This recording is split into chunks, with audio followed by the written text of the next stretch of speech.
So talking about Donald Trump and his Jupiter-Saturn Dasa in February 2019. The Mueller report's going to be coming out soon, and the pressure's been turned up.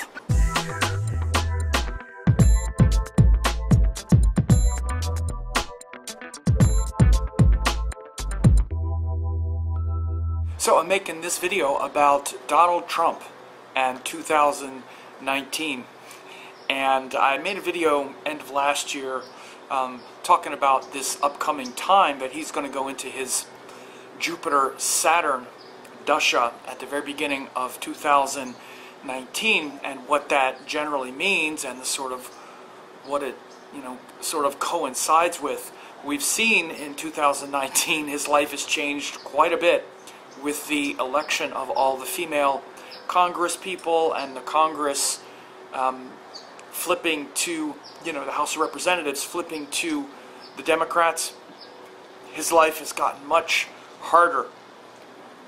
He's really run into a wall, so to speak, with Speaker Nancy Pelosi, who kind of really outmaneuvered him and sort of boxed him in after that government shutdown. And then he reopened the government, didn't get what he wanted, and then did this emergency thing, which, again, we'll see how that plays out. But for the most part, he hasn't been winning. Let's just be really, clear about that. When you have people like, Ann Coulter and a lot of other supporters just not on your side as much, that's certainly not good. Ann Coulter coming out saying the only national emergency is the president's an idiot. I mean, these are not good signs. Now, of course, those who are Trump supporters are going to say, well, you're just being unfair, you're only looking at this, you're a liberal, all these other things. I'm not going to get into all that. I'm just talking about what we see and the facts on the ground, which is basically that his life just got a whole lot harder, and we're seeing that. We haven't even begun yet, because we're going to start having all these hearings. His lawyer, Michael Cohen, is going to testify in Congress next week, and it's going to be just mind-boggling disclosures. Whether or not they're going to be indictable or impeachable offenses, I should say, that are talked about, we don't really know. But there's a couple of things we should also realize. And this is just, again, those who think it's just unfair, fake news or whatever, this is just, I'm a person who is saying the facts, okay? If he wasn't president, he would already have been indicted, because he has already been mentioned as a co-conspirator in a case where someone is going to jail. This is not a casual thing, and there's an ongoing investigation in the Southern District of New York, where there's a lot of speculation now that they're going to really test the DOJ policy that says you can't indict a sitting president. We have to understand something. Donald Trump is president in part because he underwent, or because he participated in things that are now been prosecuted as a crime. Part of the reason he's president is because of things like paying hush money to people he had affairs with, which have now been legally prosecuted. And this prosecution now, and this winning of the presidency shields him from being accountable for those crimes. It's one of the most crazy things ever. And again, I think we're going to start to see much more of an outcry now that we have Democrats, doing oversight, that are going to say, look, this whole sort of convention that, you can't indict a sitting president, which is, by the way, not a law. It's not in the Constitution. It was a loosely declared kind of general policy in Watergate, but it wasn't even followed through totally in that context. But we may very well see this challenged, absolutely, and I think we should. I don't care what anybody says. If you ask people, should the president be above the law, I think it's like 89% of Americans say no.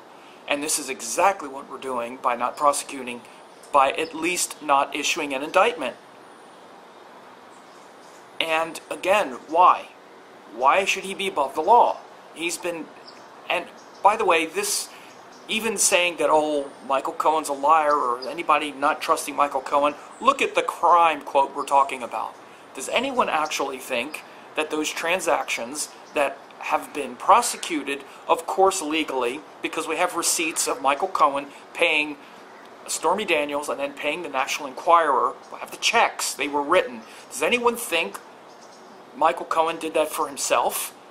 How in the world is it possible that Donald Trump didn't direct that, order that, and pay that money?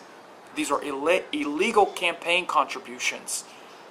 And there is just nothing sensible about him not being indicted for this. And not in anyone's opinion.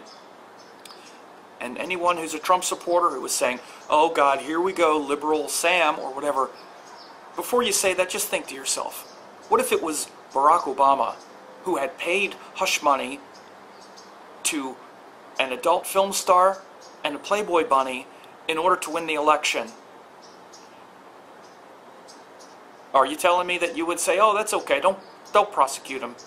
No, you wouldn't. Republicans, conservatives' hair would be on fire, screaming bloody murder at the top of their lungs, justifiably so. Because, by the way, I'm not for either side. The problem is that we have one side that's gone so crazy that even just being a moderate centrist, you look like a crazy liberal in this day and age. So anyway, but besides that, things are going to get a lot harder. Because, again, we're also about to have a major shift where Rahu and Ketu are about to shift. And Rahu is about to go into Gemini, which, again, you talk about some full disclosure is about to happen. We're right on the precipice of Mueller wrapping up his investigation. I don't care what anybody says. This is not going to be good news for Donald Trump. If the newly appointed DOJ...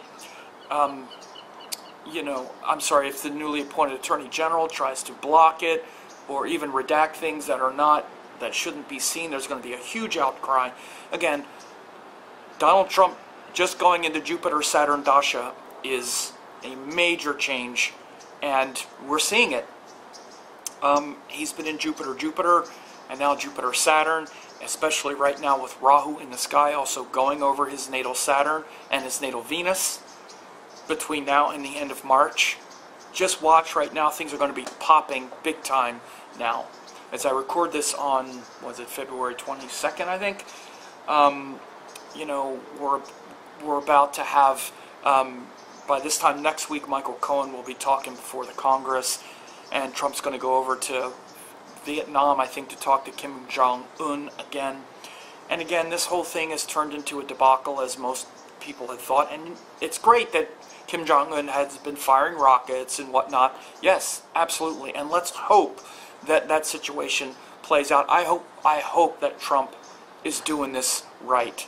Of course I do. I don't want nuclear war. No one does. But no one can really, sensibly say that they don't think Trump's probably not getting played, unless you're a hardcore Trump supporter, and then it doesn't matter what he does. But I mean, with other people, most other people, because Trump comes out and declares victory when there is none, because he wants a victory. I'm saying this because he wants a victory now. So no matter what happens when he goes over to meet Kim Jong-un is going to flatter Donald Trump, tell him what he wants to hear, so Donald Trump can come back and say, it's great, we made this great victory, and Kim Jong-un is probably going to continue developing nuclear weapons, as all indicators seem to show.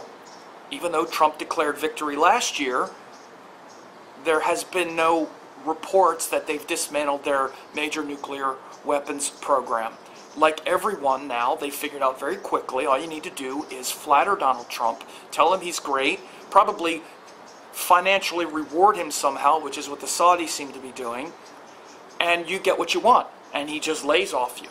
So this is what seems to be what people are doing, which didn't take that long to figure out. So again, these are dangerous times, not to mention what's going on with Venezuela, and all the reports that have come out with, I guess it was, who was it, McCabe coming out and saying that Trump was asking, why don't we just go to war with Venezuela? What's wrong with that? Why don't we just do that? And the rumblings, you know, with this Elliot Abrams in charge of that, this could escalate really quickly. We could be in a very dangerous situation there because, of course, they got oil, and the neocons love the oil, and neolibs. Everyone loves the oil. I'm not going to say neocons. The establishment loves to go start trouble if there's oil and getting off the petrodollar. So we were in some very scary, dangerous times, and I'm saying this as Rahu is also about to move into Gemini. A lot of stuff going on, but I wanted to do an update about Donald Trump. I haven't talked about it in a while. And again, notice the shift. Notice how things have changed. I haven't even mentioned like the book that came out that Andrew McCabe, you know, nothing has been refuted with all those things. McCabe talked about how they were thinking of evoking the 25th Amendment. I said it 2 months after Trump was in office. 25th Amendment, 25th Amendment. Particularly after we realized that Michael Flynn was a Russian agent in the White House for 18 days and they did nothing about it. This guy is so incompetent, the president, and I'm relieved that they were thinking of using the 25th Amendment, and I'm shocked that they didn't. And what would it take? I mean, the man is so incompetent, dangerously incompetent. He just doesn't understand the world. He doesn't understand... I mean, literally, it's not just that he fired Jim Comey, but then he goes, he takes Russians into the Oval Office and discloses password-level secrets. I mean, again, it's not funny, but, and all this stuff coming out is going to be coming out here in the next few months, and in the next year. So strap in, get ready.